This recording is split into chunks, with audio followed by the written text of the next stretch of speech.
Hello everyone. Students, this is my new class on an elementary school classroom in a slum.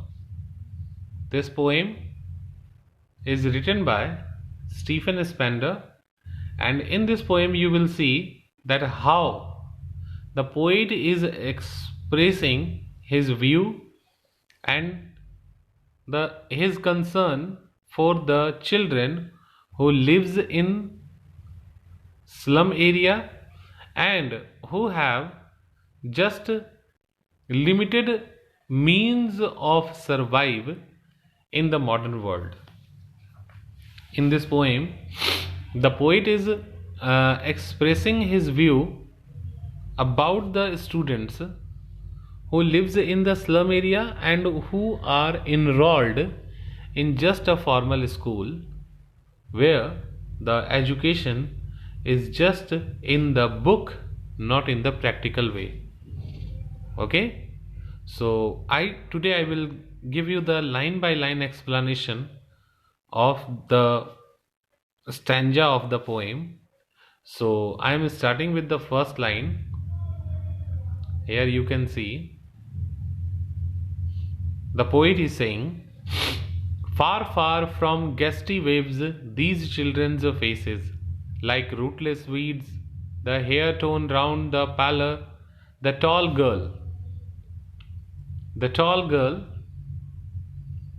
with her weighed down head, the paper seeming boy with red eyes, the stunned, unlucky hair of twisted bones, reciting a father's gnarled disease, his lesson from his desk at back of the dim class, one unnoted, sweet and young. His eyes live in a dream of squills game in tree room other than this. So students, now you can see that which kind of language the poet has used. The poet has used a complete common language and the language which is giving you the images of the typical government school. Okay, so in this stanza the poet Spender describes a miserable condition of the children who lives in a slum and who goes to the school which is in the slum. The faces of the children are almost opposite of the normal children's of the schools.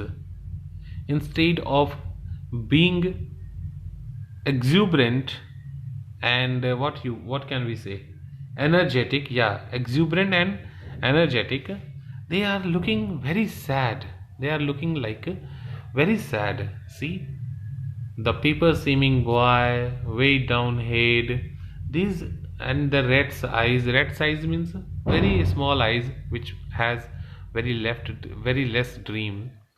So you can see that the poet is describing the conditions of the students, the children of that slum school in a very simple way.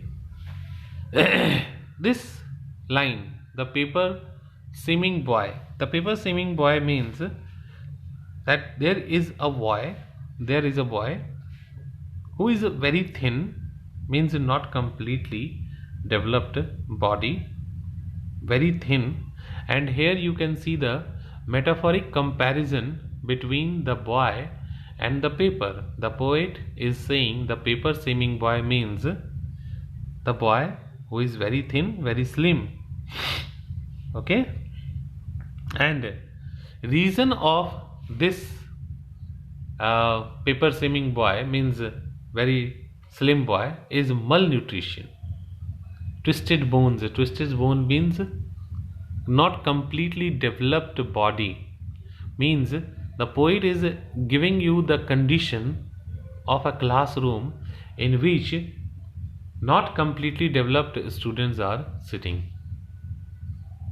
A dim class, one unnoted, sweet and young, His eyes live in a dream. बच्चे हैं वहाँ पर, dream है, but there is no means to complete, to get the dreams in the real life. Okay, so moving to the next stanza, the poet is saying, on sour cream walls, donations Shakespeare's head, cloudless at dawn, civilized dome, riding all cities, bled flowers, flowery, tireless valley, open-handed map, avoiding the world its world, and yet for these children, these windows, not this map, this world, their world, where all their futures painted with a fog. In this stanza, the poet is saying more two lines. A narrow street sealed in with a lead sky, far, far from rivers, capes, and stars of birds. So, in this second stanza, the poet is describing the condition of the classroom. Just you will see that on sour cream walls, donations, Shakespeare's head, cloudless at dawn. Dawn means morning. Civilized dome riding all cities, bled flowers, trellis valley, open-handed map, means the poet is giving you the condition of the classroom, and this classroom is managed by the donations given by the people. The bust of Shakespeare is displayed in a clear background of the sky, means there is a picture of Shakespeare, and Shakespeare's bust means the picture of someone from the chest to head, that is called bust.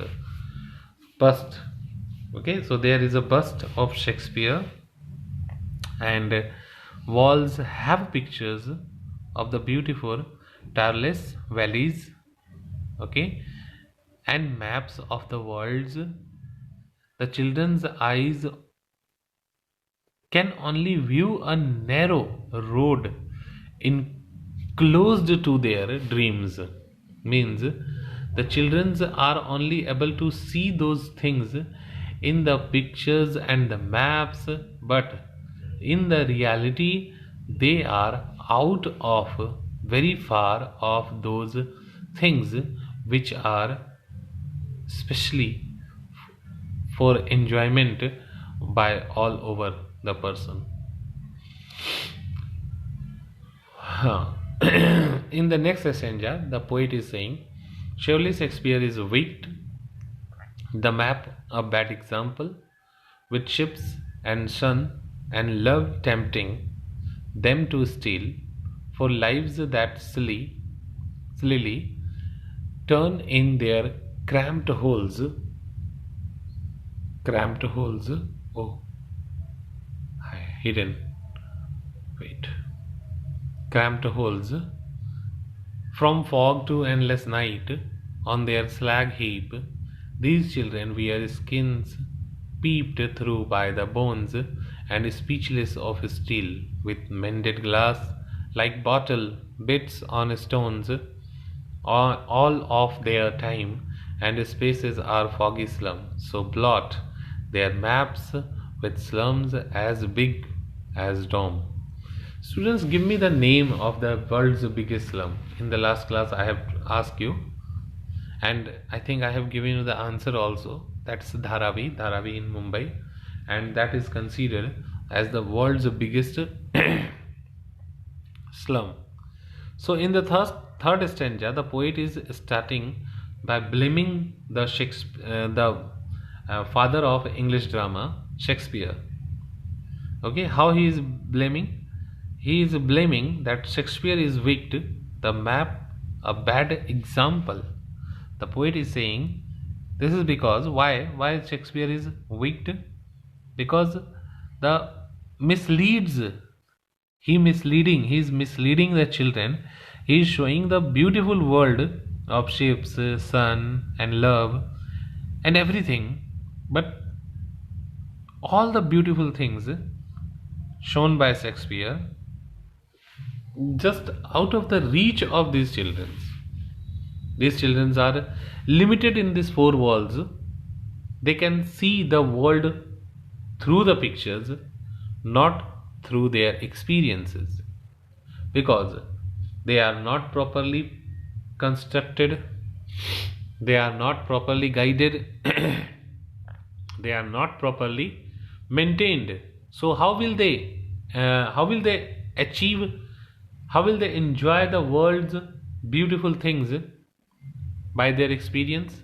Because they are having very limited environment, limited means, and because of that they are not enjoying their childhood, even they are not getting their proper education also.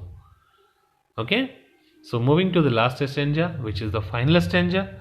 In the final stanza, the poet is saying, unless governor, inspector, visitors, this map becomes their window, and these windows that shut upon their lives like catacombs break open till they break the dawn and show the children to the green fields and make their world run azure on gold sands, and let their tongues run necked into books and white and green leaves open history theirs whose language is the sun.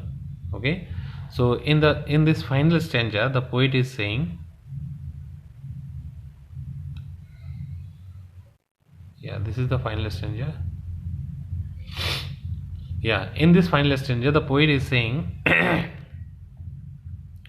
not saying, poet is just appealing, requesting all the able people, all the people who have some authority, the power, like governor, inspector, visitors, and he is appealing that they must take a step to improvise the condition of the classroom in the slum. The poet is saying that this is the time to break all type of walls which is just creating the division between the higher class and lower class. And the poet is saying that yeah, the poet is saying that where I was, actually my son has entered and he is starting to shouting, so I had to have stopped. Yeah, I was telling that this is the time to break all the walls which is creating the division between the world of rich and poor classes. So the poet is saying this is the time to support all kind of lower classes and the poor people, because if we will support, then they will have the power of, they will have the energy of sun, the brightness of the sun, and if they will have the brightness of the sun, they can make the history also. So here the poet is ending the poem. What we have seen in the poem, we have seen the poet is presenting the children who is sitting in the classroom of a slum, and the miserable and the poor condition and the faces, sad faces of the children is presenting the pain of the poet. And in the next stanza we have seen the scene of the classroom, the dirty classroom, and the walls and the Shakespeare's pictures and the maps and the different things hanging in the classroom. In the third stanza we have seen that the poet is blaming Shakespeare because Shakespeare is presenting the beautiful world which is beyond, which is out of the range of these children, because these children having the very limited means of growth and development. And in the final stanza the poet is requesting to all the authorities and able people to help these children to keep out from their poverty, their web of poverty, their miserable conditions. Okay, so this is the quick summary of the poem. In my next class, I will give you the all kind of explanations of the poetic devices as well as the question answers of this poem. Okay, till then, this is enough for the today's class. I'm just giving you a homework. What I have expressed you, write a summary in 50 to 80 words. Quick summary. You will have to write a summary of this poem in 50 to 80 words. So this is enough for the today's class. Have a nice day. Goodbye. Enjoy learning. Enjoy learning and enjoy learning. Goodbye.